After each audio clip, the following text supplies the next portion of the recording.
Bonjour à tous. À la grande une du quotidien Mutation ce matin, on parle de d'Est démocratique. C'est le Sud qui perd le Nord d'après le journal. L'élection du président du conseil régional a été marquée hier à Ebolova par une vive contestation du choix du comité central du RDPC. La consigne de vote en faveur d'Antoine Bikoro Allo a buté sur l'exigence du vote émise par Éric Gervando, bloquant la session de plein droit. L'information complète à retrouver ce matin aux pages 6 et 7 du journal.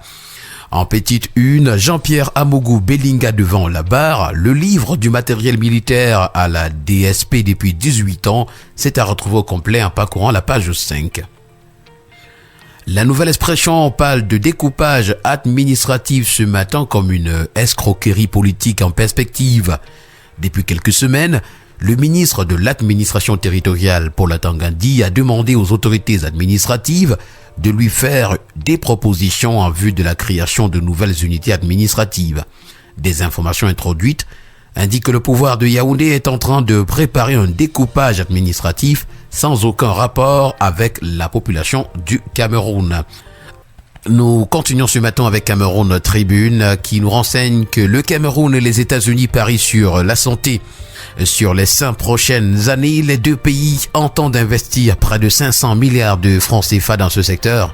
Un mémorandum d'entente relatif a été signé hier à Yaoundé en présence du Premier ministre, chef du gouvernement, Joseph John Gouté, et d'une importante délégation américaine conduite par le Dr Rebecca Bunnell du département d'État.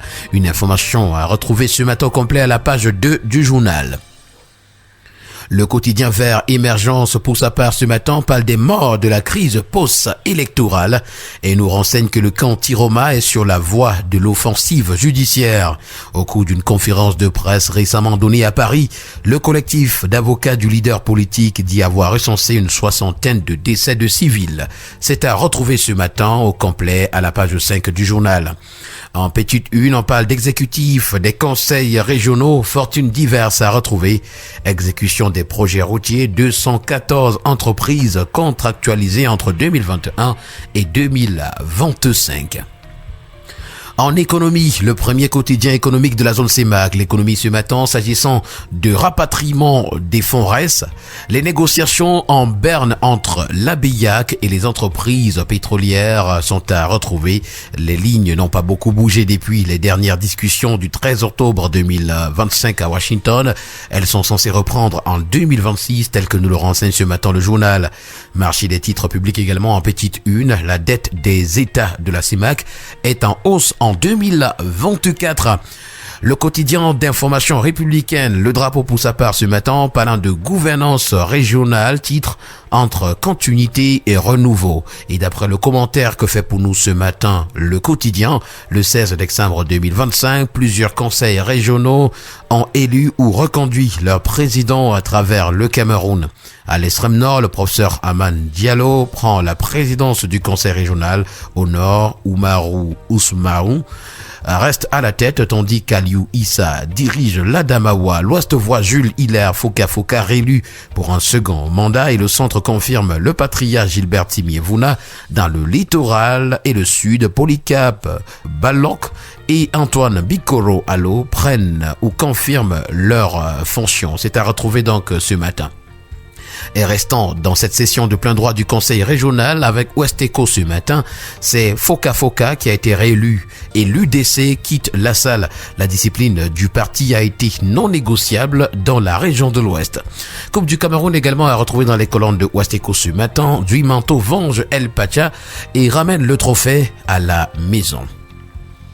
Le journal Capital Info, parlant également des élections des conseils régionaux, nous renseigne qu'aucun jeune et aucune femme ne sont à la tête d'un conseil régional. Parlons santé avec le quotidien Info Plus Santé ce matin qui s'intéresse à la lutte contre les violences faites aux femmes. La boussole du gouvernement est en gestation d'après le journal.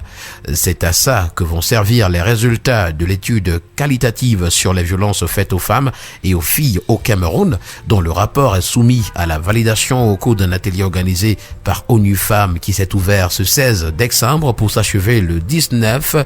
C'est à retrouver ce matin à la page 5 au complet. À la grande une du quotidien bleu d'Amalmana le jour ce matin, en titre Yondo Black, Anissa Ekane et compagnie. Et puis on s'interroge, que reste-t-il du combat pour la démocratie? À vous d'en trouver les réponses. Bruno Pondo et pour un petite une, on ne fait la paix qu'avec les êtres humains. C'est à retrouver en page 5. Roman également, quel pouvoir avec le numérique? Une autre interrogation. Le Messager, pour sa part, nous parle du leadership féminin sur le toit africain à Dakar dans le domaine du sport. Le temps de la première édition de la conférence internationale Femmes et Sport en Afrique, près de 200 Amazones examinent les défis et jettent les jalons de mouvements sportifs en hommage aux femmes. Cancer régionaux également, la Croix du Sud est à retrouver. Et puis docteur Comidor Dimoulu, ce que je pense de la politique, c'est à retrouver ce matin également. Nous allons mettre un terme à ce périple ce matin avec une édition spéciale du journal L'Étudiant qui parle de femmes de médias et nous présente à la grande une les 100 fiertés nationales de 2025. Voilà qui a permis de mettre un terme à cette sortie de la revue de la presse camerounaise. Merci à vous, mesdames et messieurs, et au plaisir de vous retrouver dans les prochaines heures pour d'autres éditions, si Dieu le veut bien. Agréable journée à tous.